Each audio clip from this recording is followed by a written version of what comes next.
अङ्गं हरेः पुलकभूषणमाश्रयन्ती भृङ्गाङ्गनेव मुकुलाभरणं तमालम् अङ्गीकृताखिलविभूतिरपाङ्गलीला माङ्गल्यदास्तु मम मङ्गलदेवतायाः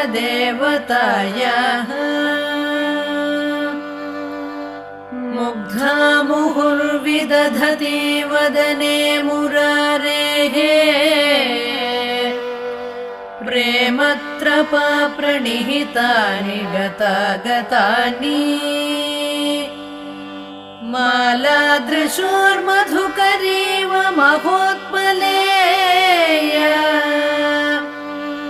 सा मे श्रियं दिशतु।